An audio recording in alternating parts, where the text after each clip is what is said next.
Hallelujah. सबको जय मसीह की। मैं प्रॉफिट सुमन दीपुर आपका स्वागत है बिशप अमरदीप मिनिस्ट्री में। प्रभु आपको ब्लेस करे और आप आशीष को पाएं प्रभु यीशु मसीह के नाम से। प्रभु महान है, राजों का राजा, प्रभु का प्रभु है। और अभी मैंने एक वचन को पढ़ा और वचन बहुत ही सामर्थ्य और प्रभावशाली है और हमारी हर तरह के बोझ को दूर करने वाला वचन है।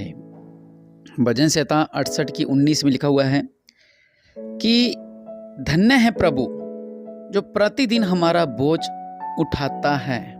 हालेलुया, धन्य है प्रभु।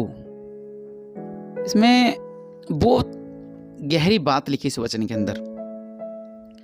इसमें 3 बातें की हम चलेंगे इसी लाइन के अंदर। पहला कि धन्य है प्रभु वो परमेश्वर जो सर्वशक्तिमान है, वो दयालु है, जो सर्वोत्तम है, जो महान है, जिसके नाम से दुनिया बनी, जिसके कहने से दुनिया बनी, जिसने पूरी दुनिया की रचना की, वो परमेश्वर धन्य है। इसलिए उस महान परमेश्वर को धन्य जरूर कहते रहें कि परमेश्वर धन्य है, परमेश्वर धन्य है, परमेश्वर धन्य है, परमेश्वर धन्य है, क्योंकि हाँ, परमेश्वर धन्य है। हालेलुया। दूसरी बात, जो प्रतिदिन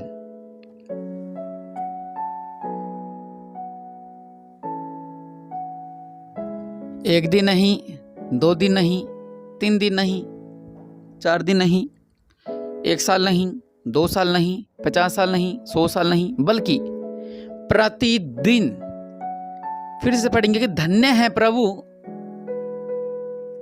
वो परमेश्वर धन्य है और जो प्रतिदिन हमारा बोझ उठाता है। हालेलुया। तीसरी बात की हमारा बोझ उठाता है। कितनी आनंद की बात है कि परमेश्वर धन्य है। दूसरी बात, वो प्रतिदिन, तीसरी बात, बोझ उठाता है। हालेलुया। अगर हम इस वचन को पढ़ते हैं, धन्य है प्रभु जो प्रतिदिन हमारा बोझ उठाता है। हालेलुया। 1 दिन नहीं, 2 दिन नहीं, 3 दिन नहीं। हमारे संसारिक दोस्त भी हमारा बोझ इतने दिन नहीं उठा सकते।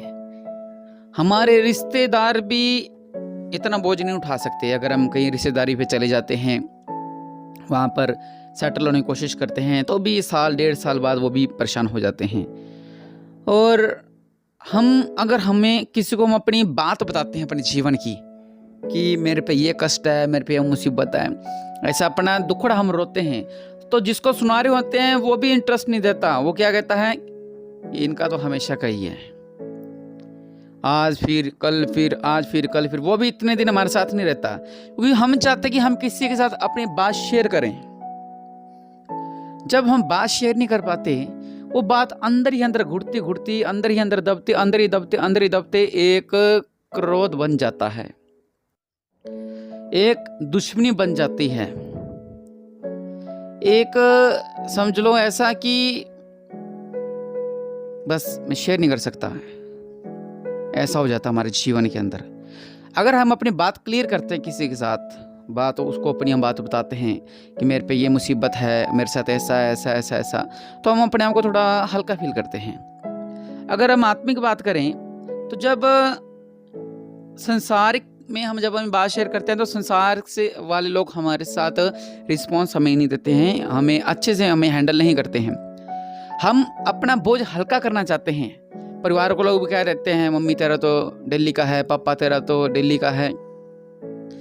बहन अपने भाई को बताने की कोशिश करती है अपने जीवन के हालात, वो कहते हैं तुम्हारा तो दिल्ली का ये चलता रहता झमेला, मुझे झमेले में नहीं पड़ना। भागते हैं, दूर दूर भागते हैं। यही तो बोझ है। अभी ये तो है नहीं कि आप 1 क्विंटल सिर पे रख के सोते हो, 1 क्विंटल अपनी चेस्ट पे रख के सोते हो, वो बोझ नहीं है। यही बोझ है जो हम हल्का करना चाहते हैं, हमारे जीवन का बोझ, कि मेरे साथ ऐसा हो गया, मेरे साथ आज ऐसा हो रहा है, कल मेरे साथ ऐसा हुआ। मतलब बात शेयर करना चाहते हैं, अपनी जीवन की बातें, हमारा बोझ। अपने मेरे पास एक केस आया था, वो उस पर छोटा सा कर्जा था, उसने बताया नहीं घर पे, कर्जा बढ़ता रहा, बढ़ता रहा, बढ़ता रहा, बढ़ता रहा, बढ़ता रहा। जब लाखों लाखों रुपया हो गया, तब उसने घर पे बताया कि मैंने इतना कर्जा ले रखा है। अगर पहले ही जब उसने 500 का कर्जा लिया था तब भी वो बता देता, तो लाखों के कर्जे में वो ना फंसता। इसलिए परमेश्वर के लोगों में आपसे यही कहना चाहता हूं कि परमेश्वर क्या कह रहे हैं, हम फिर से इस वचन को पढ़ेंगे कि धन्य है प्रभु जो प्रतिदिन हमारा बोझ उठाता है। प्रतिदिन हम जब भी अपनी बात शेयर, चाहे हमारे परिवार के लोग हमारी बात को ना सुने, हम जब भी प्रार्थना करें, अपने घुटनों को टेक कर प्रार्थना करें कि प्रभु यीशु मसीह जी हमारा ये बोझ है, प्रभु हमारा ये बोझ है, प्रभु हमारा ये बोझ है। यहाँ पे प्रतिदिन क्यों लिखा हुआ है? क्योंकि कुछ ना कुछ हमारे जीवन में घटता ही रहता है। आज नहीं घटा तो कल घटेगा, आज कल फिर घटेगा। कुछ ना कुछ हमारे जीवन में ऐसी बातें होती रहती हैं, और कुछ बातें ऐसी जो हम किसी के साथ शेयर नहीं कर सकते हैं। कुछ लोग ऐसे जो अंदर अंदर घुटते रहते हैं। इसलिए परमेश्वर कह रहे कि अपना बोझ मुझे दे दो। आपके ऊपर किस चीज का बोझ है? आपके ऊपर नौकरी का बोझ है, आपके ऊपर पति का बोझ है, आपके ऊपर पत्नी का बोझ है, आपके ऊपर बच्चों का बोझ है, आपके ऊपर काम का बोझ है, आपके ऊपर जॉब का बोझ है, सरकारी जॉब का बोझ है। आप चाहते मुझे गवर्नमेंट जॉब मिले, प्राइवेट जॉब मिले, रिश्ते होने पाए, कर्जा दूर होने पाए, अच्छा काम मिलने पाए, बेटे सक्सेस होने पाए, बेटी को सफलता मिलने पाए, बहुत सी बातें हैं। लेकिन हम किससे शेयर करें इन बातों को? किसके आगे रखें इन बातों को कि वो हमारा न्याय कर सके? न्याय मतलब हमारे लिए वो प्रार्थना कर सके, हमें एक अच्छा रास्ता दिखा सके। हम ढूंढते हैं ये मदद करेगा, ये मदद करेगा, ये मदद करेगा। परमेश्वर के लोगों, परमेश्वर हमारी मदद करते हैं। हालेलुया। वो परमेश्वर जो राजाओं का राजा है, प्रभु का प्रभु है, वो जिंदा परमेश्वर हमारी मदद करना चाहते हैं। Hallelujah, hallelujah.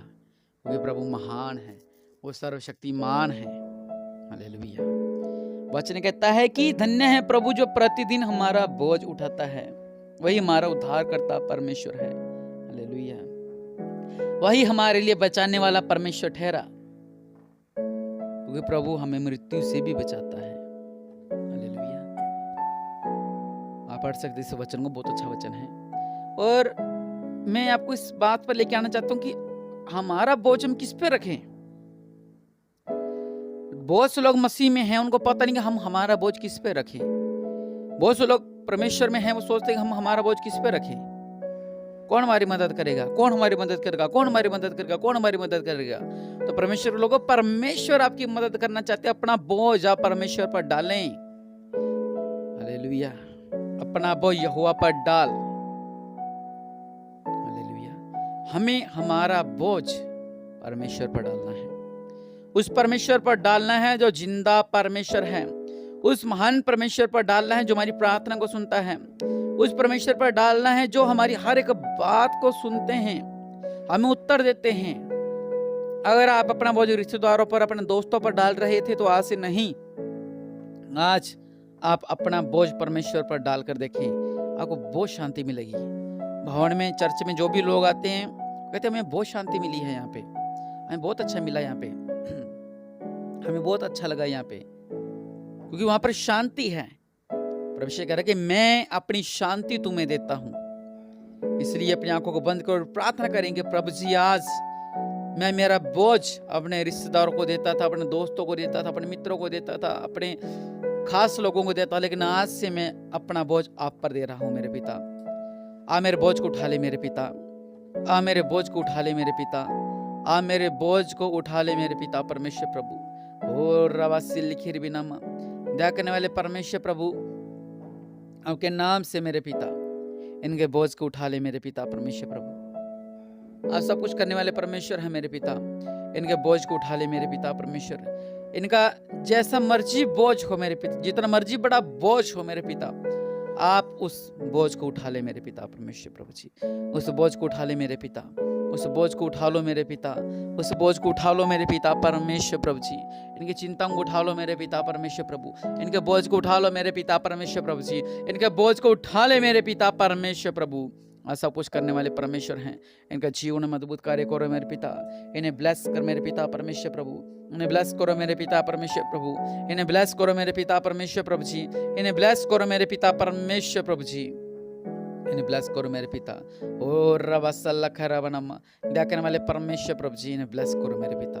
इनके जीवन में अद्भुत कार्य करो मेरे पिता। इन्हें ब्लेस करो मेरे पिता। इनके जीवन में अद्भुत कार्य करो मेरे पिता। इन्हें ब्लेस करो मेरे पिता। परमेश्वर प्रभु जी इनका बोझ उठा ले मेरे पिता। आज जो कह रहे हमारे बोझ को उठा ले मेरे पिता, इनका बोझ को उठा लो मेरे पिता। इनके बोझ को उठा लो मेरे पिता। मैं प्रॉफिट सुमन ये प्रार्थना करता हूँ, इनका बोझ आप उठा ले मेरे पिता। प्रतिदिन हमारे बोझ को उठाते हैं मेरे पिता। परमेश्वर प्रभु इनके बोझ को भी उठा ले मेरे पिता। इन्हें ब्लेस कर दो मेरे पिता। इनका जीवन में अद्भुत कार्य कर दो मेरे पिता। इनका जीवन में अद्भुत कार्य कर दो मेरे पिता। इनका जीवनों में अद्भुत कार्य कर दो मेरे पिता। आज से आप अपने आप को हल्का महसूस करेंगे क्योंकि आपने अपना बोझ परमेश्वर पर डाल दिया है। आप अपना बोझ प्रभु यीशु मसीह को दे दिया है। और आज जब आपने प्रार्थना की और अपने बोझ को परमेश्वर पर डाला है तो आपके हर एक काम सफल होने वाले हैं। आप सफल होंगे प्रभु यीशु मसीह के नाम से।